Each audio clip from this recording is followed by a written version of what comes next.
L'indépendance financière ne commence pas quand tu gagnes beaucoup d'argent.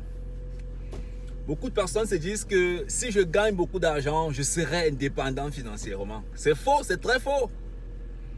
Il y a des gens qui gagnent 10 000, beaucoup d'euros, 10 000 euros, 50 000, 100 000 euros par mois, mais ils ne sont pas indépendants financièrement. L'indépendance financière commence, ça commence quand tu arrives à maîtriser. Donc tu arrêtes tes dépenses comme ça là, comme le masque ici. Tu maîtrises tes dépenses. C'est là où l'indépendance financière commence. L'indépendance financière commence quand tu maîtrises tes dépenses. Ça ne commence pas quand tu gagnes beaucoup. Si tu ne maîtrises pas tes dépenses, ça veut dire que tu ne maîtrises pas tes émotions. Si tu ne maîtrises pas tes émotions, tu auras un comportement dépensier qui est volatile. Donc ça veut dire qu'à chaque augmentation de salaire, tes émotions vont flamber et tu vas dépenser.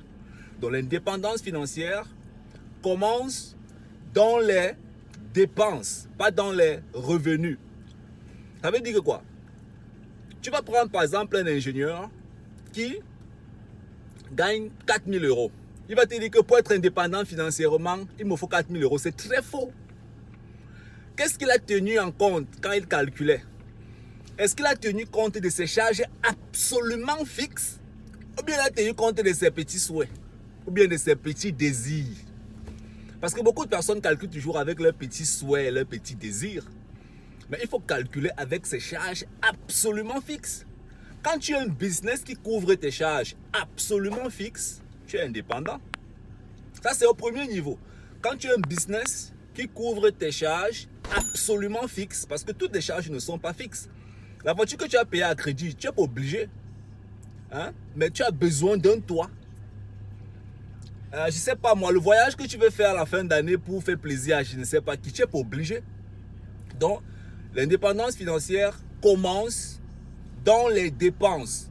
Ça ne commence pas quand on gagne beaucoup. Non. Si tu cherches à gagner beaucoup pour devenir indépendant financièrement, c'est que tu n'as pas compris la relation qu'il y a entre la dépense et gagner beaucoup. Ce sont les émotions, la proportionnalité.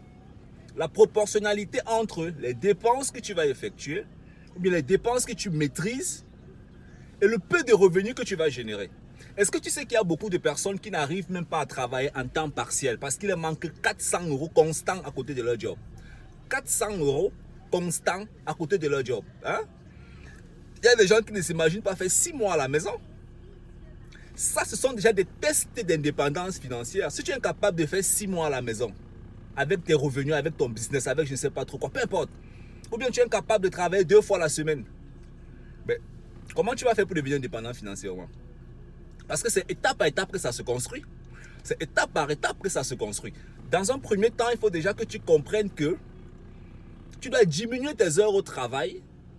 En diminuant tes heures au travail, tu as un peu plus de temps pour ton business. C'est ça qui te permet de construire aussi déjà ton indépendance financière. Dans la vie, on a 2 ressources. Hein?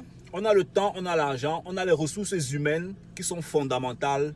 Ça veut dire que l'être humain, c'est la base en fait de la société, d'accord? Là, on ne discute pas. Maintenant, on a le temps et on a l'argent. La plupart des êtres humains ont tous le même temps que Dieu a donné. Donc, le temps que tu as 24 heures chez toi, c'est les 24 heures aussi que moi j'ai. Alors, maintenant, la question c'est, si on n'a pas le même niveau d'argent, comment est-ce qu'on peut faire pour qu'en 2025, on ait un niveau d'argent qui soit différent? C'est dans le temps. Beaucoup de personnes utilisent simplement mal leur temps. Très mal. Ils se lèvent à 8 heures, ils rentrent à 18 heures, ils zappent la télé, ils dorment, ils font le Congo-ça sur les présidents, ils veulent développer l'Afrique au téléphone, ils insultent les gens matin, midi, soir. Après, ils vont se lever, ils vont te dire que je vais être indépendant financièrement, je souhaite être indépendant financièrement, je souhaite gagner à côté de mon salaire. Il y a la différence entre souhaiter gagner de l'argent à côté de son salaire et travailler pour gagner de l'argent à côté de son salaire. Tous ceux qui souhaitent gagner de l'argent à côté de leur salaire, ça reste des souhaits. Le souhait n'a jamais changé au monde entier. On ne souhaite pas avoir un enfant. On ne souhaite pas avoir un enfant. On fait l'amour pour avoir un enfant. Hein? Et quand on fait l'amour, c'est l'action. C'est dans l'amour qu'il y a la création, la créativité, la procréation. Hein? Le souhait est là, mais on travaille pour que l'enfant soit là. C'est la même chose avec la finance. On ne souhaite pas gagner plus. On travaille pour gagner plus. Et pour travailler pour gagner plus, il faut soit tu diminues tes heures au travail, Ou alors, tu commences à voir comment est-ce que tu peux faire des investissements à côté. Ça, c'est des points en fait qui sont fondamentalement intéressants. L'indépendance financière commence dans tes dépenses, pas dans tes revenus. Je vais le répéter. L'indépendance financière commence dans tes dépenses, pas dans tes revenus. Hein? Ça, c'est quelque chose que les gens ne comprennent pas. Et c'est l'une des raisons pour lesquelles beaucoup de personnes font fausse route en fait. Ils cherchent à gagner beaucoup. Tu peux gagner 4 000 € net par mois, 5 000 € net par mois. Mais tes vraies charges même, tes vraies charges de la vie, c'est 1 200 €.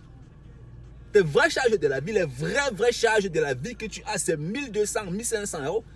Mais tu gagnes 4 000 € par mois. Donc tu as une marge de 3 000 € qui est balancée comme ça dans la société. Donc ça veut dire que si tu veux vraiment être indépendant financièrement, tu dois te concentrer d'abord sur les 1 200 € là. Parce que c'est les vraies charges qui te font vivre sur la terre. Ce sont les vraies charges qui te permettent de pouvoir fonctionner. On appelle ça les charges de fonctionnement. Le loyer, la nourriture, 2-3 assurances. C'est les charges de fonctionnement. Ça suffit. Quand tu as couvert tes charges de fonctionnement, c'est les charges basiques. Tu as payé ton loyer, ta famille peut manger, tu payes 1-2 assurances, 1-2 restaurants, voilà. Hein. Tu es indépendant financièrement. Donc il te faut un business. En général, il te faut... Et les statistiques ont démontré que ça peut coûter même dans les 2 000 € comme ça. Parfois, chez beaucoup de personnes. 2 000, 2 500 €. Les célibataires même, c'est peut-être même 1 000 € par mois. Hein? Peut-être même 500 € par mois. C'est un exemple. Hein? Et les statistiques ont démontré que si tu réussis, chez beaucoup de personnes, c'est les 2 000 € là. Hein? Mais tu lances un business qui a pour mission de te donner 2 000 € par mois. Donc, si tu lances un business qui a pour mission de te donner 2 000 € par mois, alors, dès que le business là te donne tes 2 000 €, tu es déjà indépendant. Tu es indépendant. Maintenant, tu peux avoir le temps maintenant pour te consacrer à fond sur ton business pour qu'il passe peut-être à 5 000, 10 000, 20 000 €. Mais tu as d'abord tu t'es d'abord séparé d'une ancienne activité et tu t'es mis dans la position selon laquelle tu as maintenant tes 40 heures entre tes mains. Hein? Et quand tu as tes 40 heures entre tes mains, tu peux faire beaucoup de choses. Tu peux développer d'autres business, faire d'autres investissements. Tu peux simplement passer à un autre niveau dans ta propre vie. Je te souhaite vraiment beaucoup de bonnes choses, que tu puisses te développer toujours dans ce sens-là. En ce qui concerne la bourse, le trading, les investissements en bourse, tu peux aussi devenir indépendant financièrement avec la bourse de trading. En Europe, ce n'est pas vraiment facile parce que le niveau de vie souvent en Europe est relativement élevé. Mais quand tu as compris comment ça fonctionne, tu peux rapidement être indépendant financièrement en Afrique parce que la plupart des Africains qui sont dans la diaspora veulent rentrer en Afrique. Et quand on rentre en Afrique, les charges, c'est combien en Afrique? Hein? Si tu réussis à peut-être avec 1 000 € par mois. Hein? Moi, je suis d'une famille de 7 personnes au total. Hein? Mon père, ma mère, mes frères, mes soeurs, au total, nous sommes 9. Et je ne pense pas que mon père avait 1 000 € par mois pour nous éduquer. Nous sommes aujourd'hui tous grands, tous braves. Tu vois un peu? Et il a quand même réussi aussi à faire des investissements. Donc, ça veut dire que dans le contexte africain, pour être indépendant financièrement, pour celui qui est dans la diaspora, il faut juste qu'il fasse des petits investissements. Même avec 50 000 € en bourse. Hein? Tu te concentres bien pendant quelques années avec 50 000 €. Tu peux vivre ton indépendance financière en Afrique. Et c'est ça la mission de cette chaîne YouTube. C'est de vous permettre de vous réinventer, de comprendre que grâce à la bourse, systématiquement, doucement, vous pouvez aussi atteindre l'indépendance financière. Vivre en Afrique plus tard et mener aussi, bien faire d'autres business à côté qui vont vous permettre de passer à un autre niveau. Hein. J'espère que la vidéo vous a plu les frères. C'est juste pour vous motiver. Portez-vous tous bien. Et voilà, on reste ensemble. Ciao, ciao.